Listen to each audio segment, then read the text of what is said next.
focus on yourself. What does it actually mean and why is it sometimes important? In this video, I will share not only why and how I focused on myself for the last 2.5 years, but also the benefits of doing so.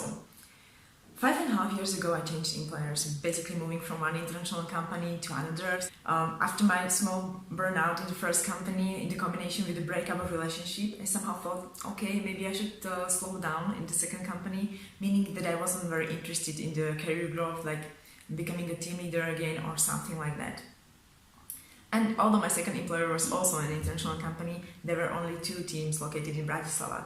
So there were limited opportunities for horizontal job rotation. So I simply decided to focus more on my private life, as it anyway seemed to be the area I should focus on at my age. Until I met a man, I started dating him, and meeting this person was a turning point in my life.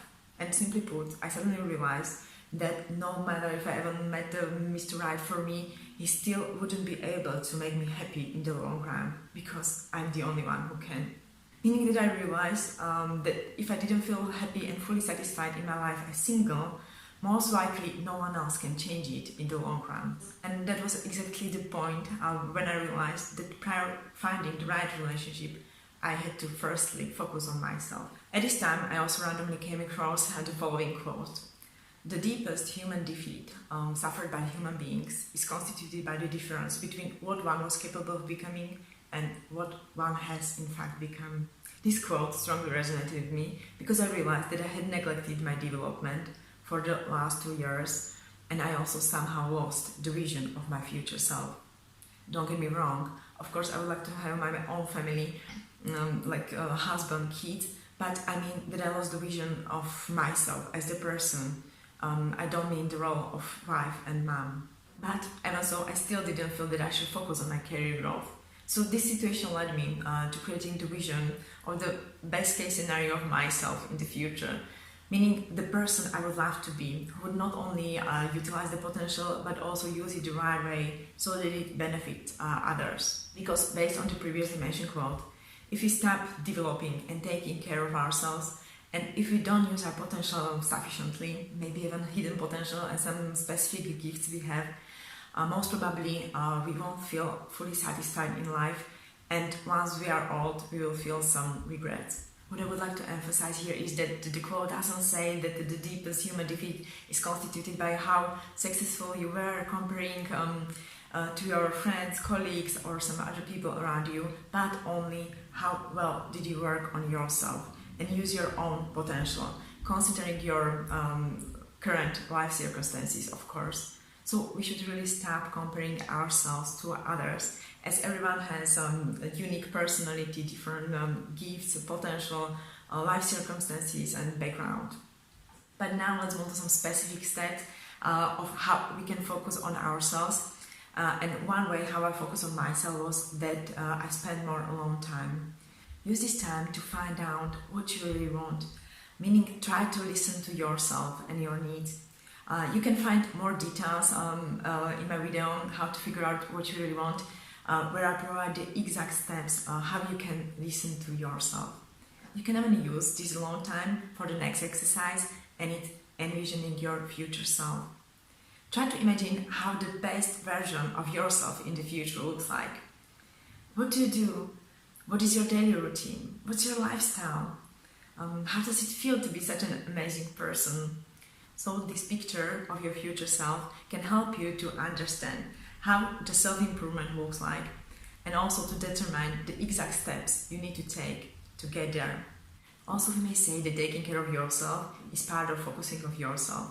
Taking care of yourself means that when you make choices, you keep in mind your physical, emotional, spiritual and mental well-being, and you are aware that sometimes you need to sacrifice one to have time for others. But I will create a separate video for this topic next week, so make sure that you subscribe to my channel so that you don't miss it when it's published. And if you are watching this video after its release, then you can find the link to that video below in the description of this video.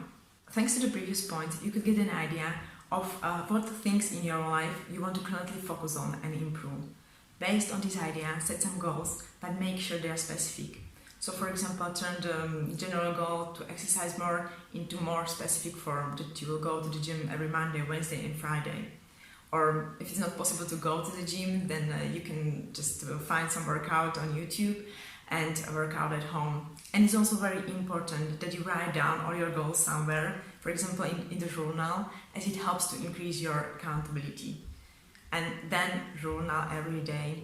Daily journaling will help you to assess your progress and stay in touch with your goals. You may even need to adjust some of your goals due to some roadblocks, or you may just feel that you want to adjust them. It's okay, just make sure that your adjusted goals are still in line with the vision of how you want to improve or where you want to be. But focusing on yourself doesn't have to be just about goals, but also about doing more of what you enjoy. So let's say that you've been neglecting your hobby, for example playing an instrument, so you can now decide to find some time in a day and make your hobbies a priority. You can even try some new things, and maybe you will discover some new passions and hobbies. Last year I decided to run a half marathon, and running is now one of my favorite sport activities. Or you can try some creative activities like painting, ceramic making, etc. But the most important point is coming now, and it's enjoy the journey. No matter where you currently are and what your goals may be, don't wait to be happy once you accomplish them. As you know, life is a journey, not a destination. And as your goals should come from within you, you should naturally feel happy as soon as you start working on them. Because you know that you are doing something for yourself to get a little bit closer to the best version of yourself in the future. So remember, this is a process, and really don't forget to enjoy the journey. So it's just up to your decision if you start turning the vision of your future best self into reality. Basically, you can start anytime and you have a lifetime available. And while it might seem selfish to someone, like focusing on yourself, I would say that the opposite is true.